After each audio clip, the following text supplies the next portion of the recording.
Our second speaker of the panel, since he's already here, I can point to him nicely, Jameson Dunn. Jameson hails from Queens, New York. He studied Latin for 4 years at Stuyvesant High School, where he was taught by the wife of minor television personality John Hodgman. I'll let him explain that.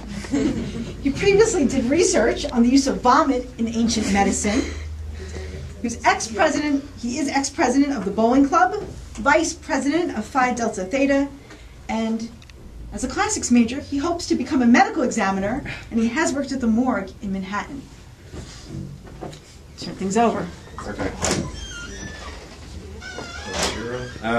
First of all, I guess I have to say that this is kind of a sampling of a much larger thing with a lot more examples and such, so here we go. Sorry, Jameson, does everyone have a handout before we begin? It's just a bunch of quotes. Okay. Fortuna for the ancient Romans was a tumultuous and temperamental goddess. One's fortune could change in the blink of an eye and result in profound changes in your life. As a result, the average person in Rome lived in a state of fear. In his biography of Julius Caesar, Always I Am Caesar, W. Jeffrey Tatum asserts that the productivity of the Roman Republic and Empire was entirely dependent on the fear of divine retribution. He quotes Polybius' writing, "It strikes me that the very thing that amongst other peoples gives reason for reproach, I mean their fear of the gods, is what actually sustains Roman affairs. Every multitude is fickle. It must be held by invisible terrors and pageantry of that sort." Aside from their fear of divine retribution, there were a plethora of other sources of fear for the ancient Roman. Seneca lists some of these in his treatise on anger, De Ira. The loss of wealth, a failed investment, an adulterous spouse, overbearing parents, legal battles, or the loss of political standing. There was also a fear that was ever present in the life of an ancient Roman, one of severity and dire consequences, the fear of one's own death.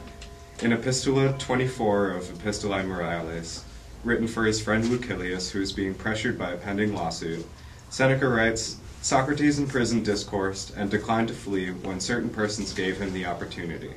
He remained there, in order to free mankind from the fear of the two most grievous things, death and imprisonment." Stoic philosophy seeks to attain peace of mind through a virtuous life, so overcoming the fear of death is a central concept to Stoicism. The mortality rates in ancient Rome were staggering when compared to contemporary statistics. In his analysis of ancient Roman death rates through inscriptions on grave markings, John Durand attempts to provide a rough estimate of the average age of death for the typical Roman citizens. Though there is a significant amount of statistical bias due to underrepresentation of children perishing at very young ages and the tendency to exaggerate the age of the very elderly, we are still able to derive relevant information.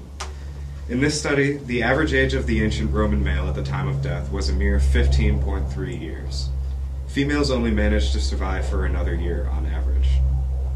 Even with the deaths of very young infants who were most susceptible to disease being neglected, the average Roman would not live past their teenage years. Therefore, it is not surprising that death was a tragic and scary thing for the ancients. Death took family and friends suddenly and without any chance of being stopped. In his study, Durand points out that Romans would often not name newborns for the first 9 days of their life, because their chances of actually surviving this risky time was so slim. Among Seneca's Epistolae Morales, one is written to a mother, Marcia, who has recently lost her father and infant son. She is understandably bereaved, and in the letter aptly named De Consolatione, Seneca attempts to superimpose logic on tragedy and loss. Though her son was very young, Seneca argues that dying young is a blessed thing. He writes, and this is quote 1 on your handout, "Human affairs are unstable and fleeting, and no part of our life is so frail and perishable as that which pleases us the most, and therefore at the height of good fortune we ought to hope for death, since in all the inconsistency and turmoil of life we can feel sure of nothing except the past." In his attempt to philosophically comfort Marcia, Seneca argues that dying young is a good thing, because no one really knows what quality of life fortune had in store for them. A man could go from being on top of the world to being imprisoned or exiled in the blink of an eye, so dying when fortune has only treated you well is a good thing. Marcia's son was exposed to neither sin nor pain, so he must have truly died happily and peacefully. When Seneca discusses the fear of death in his letters to Lucilius, he lists the specific reasons why people are afraid of the final end. First, people are afraid that their existence ends and they will no longer be able to enjoy the pleasures of life. Next, there is the fear that the act of dying itself is excruciatingly painful.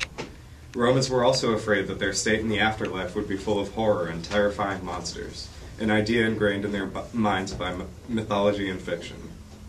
There was also the fear of a premature death, which would prevent an individual from realizing and accomplishing their goals in life. Finally, there was a fear that their deeds and character will not be remembered after their death. In Letter 4, Seneca writes, "Plerique inter mortis metum et vitae tormenta miseri fluctuantur et vivere nolunt, more nesciunt." Most miserable men wallow between the fear of death and the torment of life. They are unable to live, and they are unable to know death. So who are the few men who escape from the prison of impending doom? What made their lives so remarkable for Seneca by happily accepting their demise when they were still young or turning old? Heroic deaths. Seneca's arguments against living life in the shadow of death take the form of philosophical dialogues, dramatic tragedies, and most importantly, he adheres to the Roman tradition of mos maiorum by invoking heroic examples in the past. At his disposal are examples of men from diverse backgrounds in life that overcame the fear of death and perished virtuously. Examples of philosophers, soldiers, generals, and politicians are all invoked.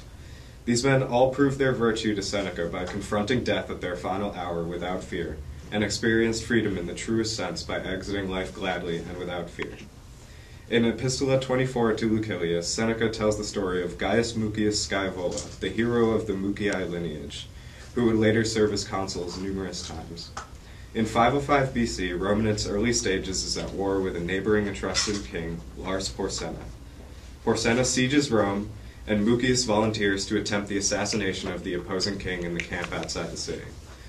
When his plot is discovered and he is apprehended, Livy quotes him as saying, this is quote 2 on the handout, "They call me Caius Mucius. I wish to kill an enemy because I am their enemy. My passion for death is not less than my passion to kill. Both to kill and to suffer strongly is the Roman way." To clearly express this conviction, he placed his right hand into a burning brazier and held it there until his flesh dissolved and his captors pulled it out. When he told Porsena that there were hundreds of other men in Rome who were willing to do the same, he was released for fear of the death threats, or so the legend goes. This act of bravery and selflessness is the most important example of virtus in the face of death for Seneca. Not only do Mucius's actions save Rome, they set the precedent for the noblest form of death, giving one's life to escape slavery and imprisonment in the pursuit of freedom. Furthermore, Seneca remarks that Mucius was a simple man, not an intellectual or savvy to philosophy. This is quote 3. "Here you see a man of no learning, not prepared to face death and sadness by any words of wisdom, and equipped only with the courage of a soldier who punished himself for his fruitless undertaking." By this example, Seneca shows that every human being, whether they have been guided by philosophy or not, has the capability of overcoming the fear of death. This is about old age. In his treatise De Brevitate Vitae, on the shortness of life, Seneca scolds the idea that life is too short. Instead, he argues that most people actively choose to waste what little time they have on menial tasks, like administering slaves and estates and dealing with clients and managing fortunes. Therefore, it is not surprising that when they find themselves old and decrepit, they wish for more time in the world, as if promising to change their ways and forgetting about managing trifling affairs. Now they wish they had more time with their family, friends, and lovers. He writes, this is quote 4, "Decrepit old men beg in their prayers for the addition of a few more years. They pretend that they are younger than they are. They soothe themselves with a lie, and they are pleased to deceive themselves as if they had deceived fate at the same time." It is important to note that Seneca specifically calls the elderly decrepiti, revealing the popular opinion that even if their life was elongated, their standard of living would be pitiful. Furthermore, this veritable blasphemy caused by lying to oneself and the fates began at a much younger age. The genesis occurred when the person was young and did not realize that there was so much more to life than acquiring property and seeking personal renown. Now, on their deathbed, they are being punished by fate, and they will not receive a second chance. To conclude this essay, Seneca evokes the example of Sextus Turonius, a man who lived into his 90s and still held an official position. After being relieved of his duty by Gaius Caesar himself, he laid himself out on his deathbed and ordered his family to surround him and lament as if he had already perished. This continued until his position was restored to him, and he resumed work at his appointed office. Through those tenacity and dedication to labor are admirable, Seneca argues that Sextus has given up a golden opportunity. In fact, Sextus has given up his place in society as a free man, and is now slave to his job. Seneca writes, Adione juvat occupatum mori. Is it so helpful to die enslaved to work? Seneca concludes his argument with facts from Roman legislation. No man may be drafted into the army after his 50th year, and no man may serve as a senator past his 60th year. There was a reason for these laws. Elderly people ought to seek leisure and mental growth in their final years, and not slavishly labor during this time. Even though these are the laws for those specific positions, nobody heeds the principal reason behind them. They continue to steal from each other and seek an upper hand in public affairs, even in old age. Seneca concludes, while they make each other miserable, their life is without fruit, without pleasure, without any improvement of the soul. The final years of one's life, therefore, ought to be spent in a meaningful way, spending time with family and friends, relaxing in leisure, and cultivating the mind with philosophy. Seneca and other Stoic philosophers seek to attain freedom and peace of mind by living a life of virtue. Therefore, it is not surprising that Seneca's works are riddled with references to defeating the fear of death, which was a specter looming over the ancient Roman's life, enslaving people to its whims. The virtuous deaths by suicide iterated by Seneca previously are largely unavailable to the plebeian of Rome, because they are not being hunted by powerful political opponents or fighting for the freedom of Rome in its infancy. Still, Seneca has a multitude of advice for helping human beings understand and accept their mortality. Earlier in this paper, the specific fears that people had about death were mentioned. There were fears that life is no more, that death is painful, that the afterlife is full of horror, and that one's life goals were left unfinished. Seneca proceeds to prove why each fear is unfounded. The prospect of the end of one's life can be a truly terrifying idea, because being alive is all that anyone truly knows at every point in their existence. Death is unknown and foreign. It is the mysterious epilogue for life. However, as much as we try to fight the coming of death, every event needs to end sometime. Lucretius, another influential Stoic philosopher, shows his brilliance when he says, this is quote 5, like a banqueteer, you should leave when full, and seize a peaceful end with a calm spirit. Life is a banquet. We have gotten our fill of food, drink, entertainment, drama, and socializing.